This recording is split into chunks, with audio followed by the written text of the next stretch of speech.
Inter university wushu championship के दौरान ring पर खेलते खेलते एक खिलाड़ी की दुखद मौत हो गई। ये चारों तस्वीर बहुत परेशान करने वाली है, क्योंकि युवाओं में जिस तरीके से ये सडन मौत के मामले सामने आ रहे हैं, ये अपने आप में चिंता का विषय है। और इस पर बातचीत करने के लिए खास मेहमानों का पैनल हमारे साथ जुड़ चुका है। अर्चना पांडे लाइफस्टाइल एक्सपर्ट है, तान्या सिंह योगा इंस्ट्रक्टर है, और doctor Ashish Kumar body builder है, और डॉक्टर शांतनु सिंघल कार्डियोलॉजिस्ट है। आप सभी का हमारे साथ जुड़ने के लिए बहुत बहुत शुक्रिया। सबसे पहले डॉक्टर शांतनु सिंघल आपके पास आते हुए, क्योंकि ये जो सडन मौत के आंकड़े बढ़ते जा रहे हैं, खासतौर पर ये ग्राफ जो बढ़ता जा रहा है और युवा जो है इसकी जद में है, क्या वजह है sir? First of all good evening everyone, और मैं धन्यवाद देना चाहूँगा कि आपने मेरे को इसलिए प्लेटफॉर्म दिया इस चीज़ को एक्सप्लेन करने के लिए। डेफिनेटली आजकल जो है खासकर यंग जनरेशन में ये सडन कार्डियक अरेस्ट होते जा रहे हैं, जिनके बहुत सारे कारण हैं।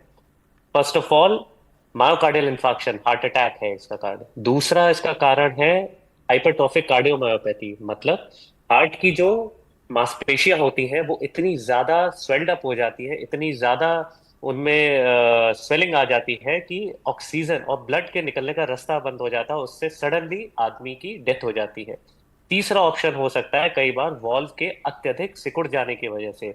एक वॉल्व जिसको एओर्टिक वॉल्व बोलते हैं, उसमें सीवियर एओर्टिक स्टेनोसिस होने की वजह से कई बार सडनली स्ट्रेस की वजह से कार्डियक अरेस्ट हो सकता है। चौथी और काफी टाइम से नकारे जाने वाली और काफी कैजुअल लिए जाने वाली एक जो समस्या है वो होती है पल्मोनरी एम्बोलिज्म, जिसमें खून का थक्का जो हमारे फेफड़ों की नसें होती हैं उसमें जी। जाके जम जाता है, और उसकी वजह से कई बार सडन कार्डियक अरेस्ट हो जाता है। तो ये चार मेन कॉजेस हो सकते हैं जिनकी वजह से सडन अरेस्ट हो रहा है। इनके प्रिवेंशन डेफिनेटली किए जा सकते हैं, लेकिन जिस समय ये अरेस्ट पड़ा है उस समय सीपीआर नाम की जो विधि होती है यही सबसे ज्यादा इंपॉर्टेंट होती है। इससे पहले हाँ इनको पता लगाया जा सकता है, उनका प्रिवेंशन हो सकता है। बिल्कुल, और भी बहुत सारे सवाल है, मैं आऊँगी आपके पास। तान्या सिंह, अब आपके पास आते हुए, क्योंकि आप योगा इंस्ट्रक्टर है, ऐसे हम देखते हैं कि बहुत सारे लोग जो बहुत फिट देखते हैं वो भी इस हादसे का शिकार हो जाते हैं, उनको पता भी नहीं चल पाता है, क्या वजह है? सबसे पहले गुड इवनिंग आप सभी को। और बिल्कुल सही कहा आपने कि जो काफ़ी फिट हैं उनको भी हार्ट अटैक के आजकल बहुत ही हो गया है कि मोस्टली यंग जो लोग हैं उनको हार्ट अटैक बहुत जल्दी आ रहा है। सबसे पहला रीज़न इसका ये होता है कि स्ट्रेस, जो तनाव है, तनाव के कारण ब्लड का हार्ट तक ना पहुंच पाना, ये सबसे मेन कारण होता है कि वो हार्ट अटैक को लाता है। आपके हार्ट अटैक आता है उस चीज का कि आपको तनाव है किसी चीज का, उस चीज से। और दूसरी चीज जो सबसे इंपॉर्टेंट होती है, आपका लाइफस्टाइल, जी। कि आपका रोजाना आपका क्या लाइफस्टाइल है, आप किस तरीके का खान पान आप खा रहे हैं, या सो रहे हैं, नींद प्रॉपर जो हमारी 8 या 9 घंटे की नींद होती है वो आप ले रहे हैं। क्योंकि वो आज के दौर में अगर आप देखेंगे तो यंगस्टर, जितने भी यंगस्टर्स हैं, वो एक हेल्दी डाइट फॉलो नहीं करते हैं। वो बाहर का खाना, अनहेल्दी, अनहाइजीनिक जितनी भी चीजें रहती हैं वो खाते हैं, और जिसकी वजह से प्रॉपर उनका ब्लड सर्कुलेट नहीं होता है, और जिसकी वजह से हार्ट अटैक जो मेन रीजन है वो अकर होता है इस चीज में। तो जी। ये एक सबसे बड़ा मेन इंपॉर्टेंट कॉज है हार्ट अटैक का, कि स्ट्रेस, आपका लाइफस्टाइल, आपकी अनहेल्दी डाइट, ये आपका सबसे मेन कारण है आपका हार्ट अटैक को आने का।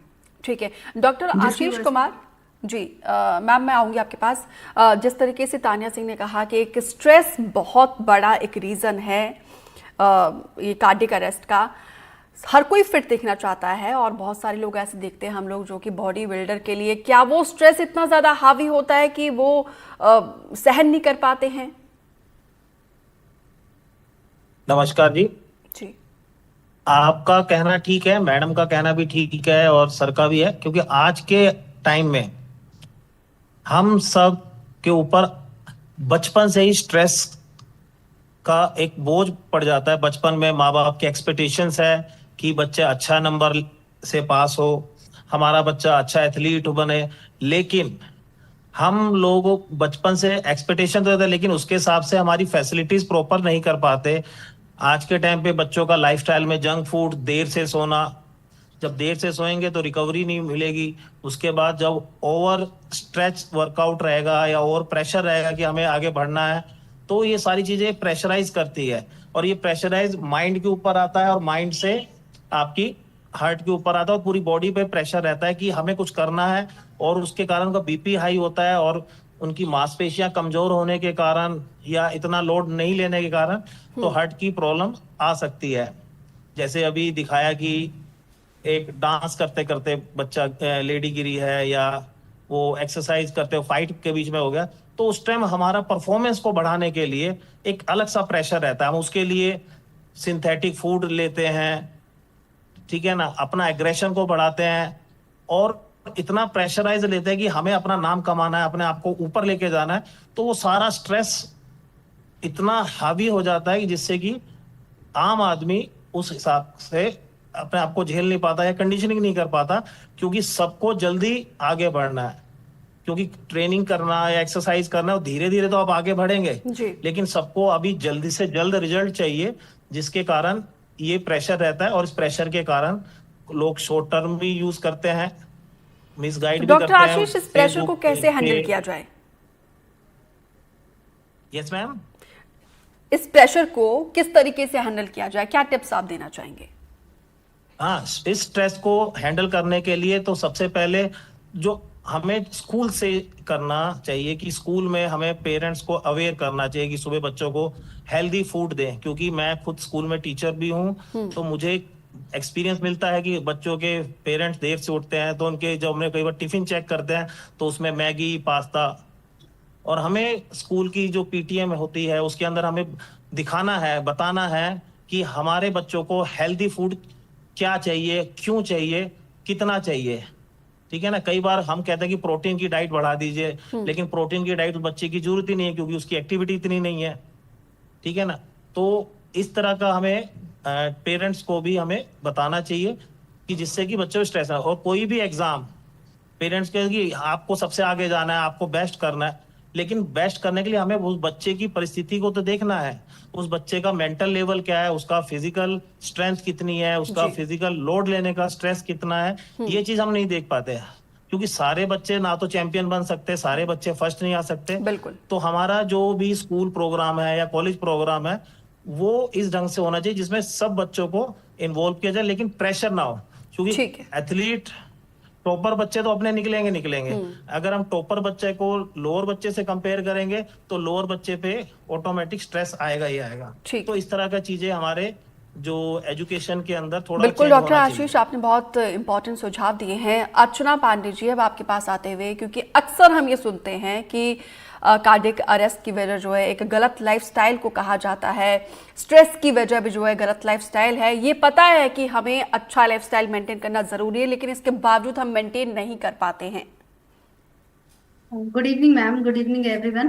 और अभी ये बहुत अच्छी बातें हो रही हैं, लेकिन लाइफ स्टाइल को बेहतर करने के लिए, यानी जो हार्ट अटैक के कारण है ना, उसमें जो भी आप सभी ने सजेस्ट किए, सभी मैं मानती हूँ कि प्रेशर भी की वजह से भी है, लेकिन जो मेन कारण होता है ना, वो हमारी लाइफ स्टाइल है। लाइफ स्टाइल आज की डेट में सबकी बहुत ज्यादा डिस्टर्ब है। आप सभी ये देखते होंगे अपने आसपास जी। कि हमारी लाइफ स्टाइल जो है ना बहुत ज्यादा डिस्टर्ब है। यानी बच्चे देर रात तक पढ़ रहे हैं, और कुछ भी एक तो बहुत सारी चीजें आ गई हैं, रात तक ऑर्डर आते हैं, उन्हें भूख लग रही है वो बाहर से ऑर्डर कर रहे हैं, पता ही नहीं बच्चे क्या खा रहे हैं, है ना। तो सबसे ज्यादा अवेयरनेस की जरूरत है पेरेंट्स की, और उसके बाद स्कूल की भी रिस्पॉन्सिबिलिटी बनती है जी। कि न्यूट्रिशन और लाइफ स्टाइल के बारे में एक अवेयरनेस बहुत ज्यादा जरूरी है, स्कूलों में भी और हर जगह, है ना। लेकिन मैम क्योंकि चिंता की बात ये है ना कि ये जो मामले बढ़ रहे हैं, ये कॉलेज 18 प्लस से लेकर 40 के आसपास के लोगों के बीच में हम ज्यादा समझ रहे हैं, क्योंकि इस एज में तो बच्चा जो है अडल्ट होता है, वो समझता है क्या सही है क्या गलत है। यस मैम, एक्चुअली यही मैं उसी पे आ रही थी कि ये सारी चीजें क्यों डिस्टर्ब है, क्योंकि हमें ही नहीं नॉलेज है, या नॉलेज भी है तो हम उसे कर नहीं पा रहे हैं, जी। या हम करना नहीं चाहते हैं, है ना। लेकिन जब हम खुद ही डिस्टर्ब रहेंगे, हम खुद ही जंक फूड खा रहे होंगे, हम समय पे नहीं सो रहे हैं, यानी टाइम पे सोना, टाइम पे उठना, है ना। ये सारी चीजें अगर आपके लाइफ स्टाइल में डिस्टर्ब है, आपकी लाइफ स्टाइल अगर डिस्टर्ब है इन चीजों को लेके, तो जी। आप मानिए कि आपका जो आपका हेल्थ है ना, वो सपोर्ट नहीं करता। आपके जो रोग प्रतिरोधक क्षमता होती है, जी। वो कहीं ना कहीं धीरे धीरे वीक होती चली जाती है। हार्ट वगैरह जब हम इंटरनली वीक होते हैं, तो सारे हमारे इंटरनल ऑर्गन्स वीक होते चले जाते हैं। लाइफ स्टाइल का बेहतर होना इसलिए भी जरूरी है। अगर आप अपनी लाइफ स्टाइल को बेहतर करते हैं, यानी ये इसमें मैम ना सबको अवेयरनेस की जरूरत है। जी। और मैं तो मानती हूँ कि न्यूट्रिशन की नॉलेज, न्यूट्रिशन को एक गंभीर सब्जेक्ट के रूप में लिया जाना चाहिए। आज की डेट में जो सिचुएशन है, जो हम लोग अपने आसपास देख रहे हैं, जैसा ऐसा तो पहले हमने कभी सुना नहीं था जैसा आजकल हो रहा है। तो हमें ना न्यूट्रिशन को एक अवेयरनेस के रूप में एक सब्जेक्ट बना देना चाहिए। जैसे मुझे लगता है कि एक अवेयरनेस बहुत ज्यादा जरूरी है सबके लिए, बिल्कुल स्कूल में, बिल्कुल कॉलेज अर्चना में। पांडे, ये एक अलार्मिंग सिचुएशन है। और यस मैम। हमारे दर्शक अगर आप सुन रहे हैं तो देखिए अच्छा लाइफस्टाइल होना कितना ज़रूरी है। अगर आपकी लाइफस्टाइल अच्छी होगी तो आपका इम्यूनिटी सिस्टम जो है वो बहुत ज़्यादा स्ट्रांग रहेगा, तमाम बीमारियों से वो लड़ने में उतनी ताकत जो है वो रख पाएगा। अब डॉक्टर शांतनु, आपके पास आते हुए आपने कहा था कि सीपीआर बहुत ज़्यादा इम्पॉर्टेंट होता है। ऐसे सिचुएशन में हम देख रहे थे अगर 10 में से 10 लोगों को कार्डियक अरेस्ट आता है तो 9 लोग तो जो है हॉस्पिटल पहुंच ही नहीं पाते। आपने कहा कि सीपीआर बहुत ज़्यादा इंपॉर्टेंट होता है, कैसे सीपीआर दिया जाए। और पीजीआई चंडीगढ़ की एक रिपोर्ट के मुताबिक कोरोना के बाद जो कोविड पॉजिटिव पाए गए थे, उसके बाद जो पोस्ट कोविड है, ये आंकड़े जो है 10% से बढ़कर 13% हो गया है। आप बिल्कुल सही बोल रहे हैं। देखिए, CPR is very important in these times. एक तो जो है हमारे यहाँ, जैसे कि आपने सुना होगा कि मशहूर सिंगर थे एक, जिनकी जो है जो एक्सपायर कर गए एक कार्डियक अरेस्ट से। तो जहां तक मेरे को पता है कि मतलब सीपीआर की विधि अगर दी जाती तो देयर वाज अ पॉसिबिलिटी कि और बेहतर हो सकता था, ये सब कुछ उनकी जान बचाई जा सकती थी। तो सीपीआर इज वेरी इंपॉर्टेंट। कई लोगों को उस पर्टिकुलर मोमेंट में ये ध्यान ही नहीं रहता कि सीपीआर करना भी है, वो इतनी अफरा तफरी का माहौल हो जाता है। सेकंड थिंग जो आपने कोविड की बताई, यस, ये इंसिडेंस देखा गया है कि जो लोगों को कोविड हुआ है, क्योंकि कोविड की एक अपनी परेशानी होती है कि खून थिक होने लगता था जब जी। कोविड होता था, तो इसीलिए जो है उस कंडीशन में खून पतला करने की दवाइयां भी दी जाती थी। जब खून ज्यादा पतला होगा, क्लॉटिंग ज्यादा होगी बॉडी में, और उसी वजह से हार्ट अटैक्स की मात्रा भी शरीर में बढ़ने लग जाएगी। पोस्ट कोविड वैक्सीनेशन से भी कई बार ये पाया गया है। In one of the reports the incidence was found to be around 1% in all over the world, कि जो है इसकी वजह से कार्डियक प्रॉब्लम्स आ रही हैं। डेफिनेटली जो पीजीआई की रिपोर्ट है वो वी कैन से कि इट इज करेक्ट, क्योंकि पोस्ट कोविड कई पेशेंट्स मेरे पास भी आते हैं एंड पोस्ट कोविड वैक्सीनेशन जिनको हुआ होता है उनमें ये चीज बढ़ गई है डेफिनेटली। लेकिन कोई एक बड़ी स्टडी डेफिनेटली और भी चाहिए इस चीज को प्रमाणित करने के लिए कि डेफिनेटली इसी चीज से हो रहा है। फॉर नाउ हम लोग ज्यादा से ज्यादा क्या कर सकते हैं? Prevention. Prevention in the form कि 18 साल से ऊपर के जो युवक हैं, स्पेशली जिनमें फैमिली हिस्ट्री है, जिनके घर में ये फैमिली हिस्ट्री है, उनके फादर की साइड, उनके मदर की साइड, या उनके भाई बहनों में किसी को भी कार्डियक प्रॉब्लम रहा हो, तो ना सिर्फ ब्लड टेस्ट कराएं, ईसीजी, इको और सीटी कोरोनरी एंजियोग्राफी का भी आजकल काफी ज्यादा रोल हो गया है।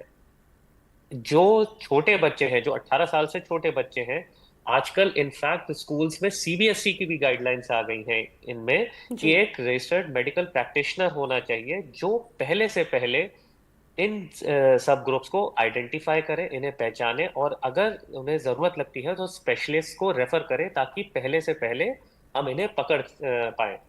बहुत इंटरेस्टिंग एक बात होती है कि जब से एक कोई इंसान पैदा होता है तब से ही उसके शरीर में आर्थरोस्क्लेरोसिस जैसी प्रक्रिया शुरू हो जाती है, जो कि अनकंट्रोल्ड खान पान और जैसे कि अर्चना मैडम ने बताया लाइफस्टाइल खराब जी। होने की वजह से बहुत तेजी से बढ़ती है, जिसको कंट्रोल करना बहुत इंपॉर्टेंट है। ठीक है, बहुत इम्पोर्टेंट सुझाव आपने दिए हैं। लेकिन तान्या सिंह, ये बताइए ज़रा, जिस तरीके से डॉक्टर शांतनु ने ये टिप्स दिए हैं, योगा कैसे मदद कर सकता है जो कोरोना से पॉजिटिव हुए थे उन लोगों के लिए, क्योंकि केसेस जो है उनमें भी अब लगातार बढ़ते जा रहे हैं, और युवाओं के लिए आप क्या टिप्स देना चाहेंगे? कैसे युवा योगा के जरिए अपने दिल को सुरक्षित रख सकते हैं, मजबूत रख सकते हैं? बिल्कुल दीपिका जी, इसमें योगा का योगदान बहुत ही बड़ा है। कि अगर सबसे पहली चीज़ कि कोई फिजिकल अगर एक्टिविटी हम नहीं करते हैं, अपने शरीर से कोई भी फिजिकल एक्टिविटी हम नहीं कराते हैं, तो धीरे धीरे हमारा ब्लड का सर्कुलेशन कम होने लगता है हमारे हार्ट के पास जाने पे। तो सबसे पहला चीज़ रहता है कि धीरे स्लोली स्लोली अगर हम कुछ फील करते हैं तो हमें पहले फिजिकल एक्टिविटी, साथ ही साथ हमें मेडिटेशन यानी कि ध्यान, और ध्यान भी हमें कई टाइप के साउंड है। एक होता है मेडिटेशन की, साउंड को सुन के मेडिटेट करिए। अपनी बॉडी पे हमें सबसे पहले फोकस रखेंगे, अपनी ब्रीदिंग पर, अपनी सांसों पर, कि जब हम सांस लें और उसके बाद अपने सांस को फील करिए कि हमारी सांस कहाँ से हमारी बॉडी पे जा रही है, कहाँ पे कौन से किस तरीके से ट्रैवल कर रही है। तो उससे आपके ब्लड का सर्कुलेशन आपकी बॉडी में प्रॉपर तरीके से होता है। साथ ही साथ इसमें आप प्राणायाम होता है, अनुलोम विलोम, जो आपके सांसों को एक संतुलन बनाए रखता है, आपको इक्वलाइज, आपके ब्रीदिंग को इक्वलाइज करता है। अनुलोम विलोम से चाहे वो युवा हो, चाहे बुजुर्ग हो या महिलाएं हो, ये प्राणायाम करने से उनका ब्रीदिंग सिस्टम प्रॉपर होने से हार्ट अटैक का रेशो एकदम कम होता जाता है, प्लस उनकी ब्रीदिंग की कैपेसिटी और इंक्रीज होती है जी। तो इसमें ज़्यादा हम कुछ नहीं करते। मैं थोड़ा सा ही बताना चाहूँगी कि हमें अपने नॉस्ट्रल, राइट नॉस्ट्रल को बंद करते हुए लेफ्ट से इनहेल करेंगे, फिर लेफ्ट नॉस्ट्रल को बंद करके राइट से एक्सेल करेंगे, अगेन सेम प्रोसेस, राइट से इनहेल करके लेफ्ट से एक्सेल करेंगे। ये हम अगर करीबन 1 मिनट लगातार करते भी हैं तो हमारी ब्रीदिंग इक्वलाइज्ड होती है, जिसकी वजह से हमारा ब्लड जो है हमारी बॉडी में सर्कुलेट प्रॉपर तरीके से करता है, जो कि हमारी बॉडी को और हमारी ब्रीदिंग को एकदम एक्टिव रखता है। जी, बिल्कुल, बहुत इंपॉर्टेंट सुझाव आपने दिए हैं। डॉक्टर आशीष कुमार, जो युवा बॉडी बिल्डर के लिए अपनी बॉडी को और ज़्यादा मजबूत करने के लिए लगातार जिम करते हैं, उनको आप क्या सुझाव देना चाहेंगे? क्योंकि देखिए, प्रेशर इतना ज़्यादा लेते हैं वो खुद को, अपने आप को मजबूत और तंदुरुस्त दिखाने के लिए, वो प्रेशर फिर वो हैंडल नहीं कर पाते हैं और फिर उसके बाद से वो अपनी ज़िंदगी से हाथ धो बैठते हैं। मैं जिम में आने वाले या किसी भी स्पोर्ट्स इंस्टीट्यूट या क्लब में जाने वाले बच्चों को, खासकर यूथ और टीन एज वाले बच्चों को एक सलाह दूंगा कि जल्दबाजी ना करें, क्योंकि मसल्स को मैच्योर होने में टाइम लगता है, मसल बिल्डअप होने में टाइम लगता है। ठीक है ना? एक अच्छी डाइट, एक अच्छा लाइफस्टाइल, एक अच्छी स्लीप, आपको 3 to 5 kg muscle per year आपका जनरेट होना है। तो आप शॉर्टकट के चक्कर में स्टेरॉइड्स लेते हैं जो आपका बीपी हाई करता है, या आर्टिफिशियल डाइट लेते हैं जिससे बॉडी में जल्दी ग्रोथ करने के लिए रहते हैं, जिससे हमारा बीपी का लेवल बढ़ जाता है, तो इंजरी के चांस बढ़ते हैं। प्रोफेशनल लोगों के लिए बात अलग है, मैं एक आम व्यक्ति के लिए कह रहा हूँ जो जनरल फिटनेस के लिए जाता है जी। तो शॉर्टकट ना अपनाएं, अपना हेल्दी खाना अच्छे से रखें, और खाने का टाइमिंग कोशिश करें कि 7 बजे से पहले इवनिंग में, क्योंकि आज का लाइफस्टाइल इतना है कि हम रात को 11, 12 बजे तक हमारे घर में सीटियां बज रही होती है, खाना बन रहा होता है, क्योंकि हमारे बॉडी के अंदर खाने को डाइजेस्ट करने के लिए जो हार्मोन्स निकलते हैं, जिससे कि हमारा फूड जो डाइजेस्ट होके ऑब्जॉर्व करके रिकवरी हार्मोन्स डेवलप करता है, वो चीजें वो डाइजेस्ट ही नहीं हो पाता। तो खाना अगर हम लेट खाएंगे तो खाना रिकवरी भी नहीं होनी है, रिकवरी नहीं होनी तो सुबह जैसे हमने स्ट्रेस वाला वर्कआउट चालू करना है तो हमें ऑटोमेटिक हमारा जो ब्लड है खाने को भी डाइजेस्ट कर रहा है, अब एक्टिविटी में भी उस एनर्जी को रहे, तो प्रेशर हार्ट पे आता है। तो अपना टाइम पे सोएं, टाइम पे खाना खाएं, अच्छे कोचेज, अच्छे ट्रेनर के यहाँ अपने आपको सौंपे कि वो किस तरह आपको ट्रेनिंग प्रोग्राम कराएंगे। आप अपनी मेडिकल हिस्ट्री बताएं कि मेरे घर में मेरे फादर को, मदर को जो जो प्रॉब्लम है, ठीक है ना। आप अपना डेली का रूटीन कोच से डिस्कस करें कि मुझे स्टडी का मेरा काम ज्यादा है, मेरा हैवी लेबर मैं करता हूं, या मेरा सिटिंग का काम ज्यादा है, तो उस हिसाब से वो आपको अच्छे से डाइट प्लान देगा, आपको एक्सरसाइज प्लान देगा, ठीक है ना। और कोचिस को ये भी रहना चाहिए, एक आम आदमी को मैं भी कहूंगा अपनी पल्स रेट चेक करें। जब एक्सरसाइज करते हैं तो 170 से अगर पल्स आपके ऊपर जा रही है तो उस टाइम हमें एक्सरसाइज करते हुए रुक जाना चाहिए। बिल्कुल। ठीक है, छोटी छोटी अर्चना बातें पांडे, जो हर कोई कर सकता है। ट्रेनर नहीं 70 पल्स तो चेक करता है कि मेरी 1 मिनट में इससे बढ़ रही है, जी। तो हमें रुक जाना चाहिए। ठीक वो है। पर्सन अलग होती है, क्योंकि इस पे ज्यादा फिर हार्ट के ऊपर लोड आता है। ओके। तो ये छोटी छोटी बातें अगर ये ध्यान देंगे तो इस तरह की जो प्रॉब्लम्स है वो कम होगी। अर्चना पांडे, डॉक्टर आशीष ने जो चीजें बताई है, आजकल का युवा स्मार्ट है, डिजिटल का टाइम है, उनको पता है ये सारी चीजें, इसके बावजूद वो फॉलो नहीं कर पाते हैं। आपने कहा कि एक अच्छा लाइफस्टाइल होना बहुत जरूरी है, ये हम सबको पता है, इसके बावजूद वो लाइफस्टाइल को बहुत लाइटली ले रहे हैं। यस अच्छा लाइफस्टाइल आपको एक अच्छी हेल्थ दे सकता है, इसके बावजूद जो है हम फॉलो नहीं करते।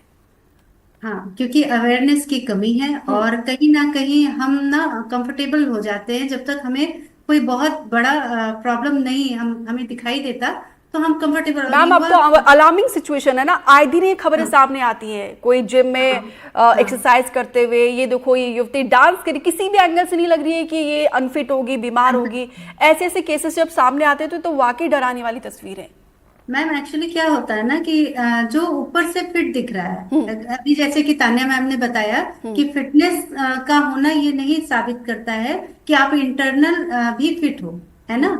तो इंटरनल फिट होने के लिए खाने की सही समझ होना और सब आजकल वेट होना भी बहुत इन सब चीजों में, यानी हार्ट वगैरह की और भी बहुत सारी प्रॉब्लम है। मोटापा बहुत ज्यादा होने से प्रॉब्लम क्रिएट हो रही हैं आज सब में, चाहे वो 40 का हो चाहे वो 20 का हो, सब में ये प्रॉब्लम क्रिएट हो रही है। मैम जैसे कि तान्या मैम ने अभी बताया था कि फिटनेस, मैं वहीं पे आऊंगी कि फिटनेस अगर है, कोई फिट है, हम देखिए जैसे कि अभी आपने देखा कि यानी एकदम फिट आदमी गिर जा रहा है, यानी तुरंत उसको अटैक आ जा रहा है ना। तो क्योंकि वो इंटरनल फिट नहीं है, एक्सटर्नल हम फिट हो रहे हैं। इसका मतलब ये नहीं कि हमारे इंटरनल भी फिट है। और इंटरनल फिट होने के लिए खाने की सही समझ, खाने का रूटीन, आपको मैं बताऊं अगर पानी भी सही तरीके से पिया जाए ना तो बहुत सारी प्रॉब्लम्स को वो सॉल्व कर देता है, यानी इंटरनल प्रॉब्लम्स, बीमारियों कैसे कैसे मैम सही तरीके से पानी किस तरीके से पिया जाए, आप बताइए जरा, लोगों को जागरूक करिए। मैम बिल्कुल मैम बताऊंगी। जैसे पानी का एक तरीका होता है पीने का, जैसे हर 20 kg पर 1 लीटर पानी सबको पीना चाहिए, है ना। जैसे मान लीजिए कि कोई 40 kg का है ना, तो 3 लीटर पानी मिनिमम वेट पे भी पीना चाहिए, यानी अधिक से 3 से कम पानी किसी के लिए, बच्चों को छोड़ के एडल्ट्स के लिए, अगर वो कम वेट पर भी है तो भी 3 लीटर पानी उसको पीना है। अगर मान लीजिए कोई 100 प्लस है ना, तो इसका मतलब ये नहीं कि 20 किलो पर 1 लीटर पानी होना चाहिए। 5 लीटर पानी 100 प्लस, यानी मैक्सिमम पानी का जो रेंज होता है पीने का वो 5 लीटर होता है। अगर कोई 100 प्लस है तो उसे 5 लीटर मैक्सिमम वाटर इनटेक दिन भर में चाहिए। तो ये पानी का तरीका होता है। पानी का एक सही तरीका बहुत सारी प्रॉब्लम्स को हटाता है, यानी इंटरनल आपको अच्छा फील कराता है। तो कुल मिलाकर जो छोटे छोटे टिप्स है, अगर आप इसको भी फॉलो करोगे तो आप एक हेल्दी लाइफ जी सकते हैं। अब बिल्कुल डॉक्टर शांतनु, ये बताइए जरा, जब कार्डियक अरेस्ट की जब हम खबरें पढ़ते हैं तो क्या सर इससे पहले कोई सिम्टम्स उस शख्स को नजर आता है? कैसे पहचानें कि आप इस केस में आ चुके हैं? देखिए, जिस समय एकदम कार्डियक अरेस्ट होता है उस समय इंसान को खुद को जो है कई सारे सिम्टम्स हो सकते हैं। हालांकि उसका बच पाना एकदम उस समय मुश्किल होता है, उससे काफी टाइम पहले भी उसे सिम्टम्स आते हैं जिसको उसे नजरअंदाज नहीं करना चाहिए। क्या सिम्टम्स जस्ट कार्डियक अरेस्ट से पहले चेस्ट पेन, अधिकतर लोग ये सोचते हैं कि लेफ्ट साइड में ही चेस्ट पेन या बाह में लेफ्ट साइड की पेन होना ही हार्ट अटैक का एक सिम्टम होता है, लेकिन नहीं।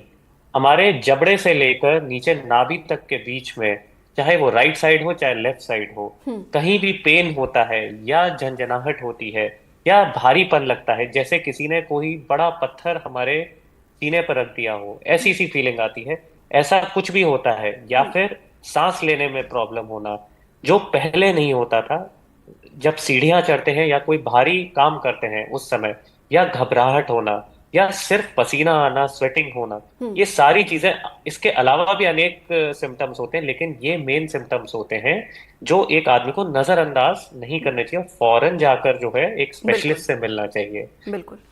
खासकर बिल्कुल। तब जब माफी के साथ उनकी रोकना चाहूंगी फैमिली सर, में क्योंकि समय हमारे पास इतना ही है। बहुत इंपॉर्टेंट सुझाव आप सभी ने दिए हैं। आप सभी का एक बार फिर से हमारे साथ जुड़ने के लिए बहुत बहुत शुक्रिया। तो उम्मीद करते हैं कि जो दर्शक हमारे इस प्रोग्राम को देख रहे हैं वो तमाम इन सुझावों को जरूर अपनाएं, और हेल्दी लाइफस्टाइल होना बेहद जरूरी है एक अच्छे जीवन के लिए। फिलहाल इस बुलेटिन में इतना ही। दीजिए इजाजत, नमस्कार।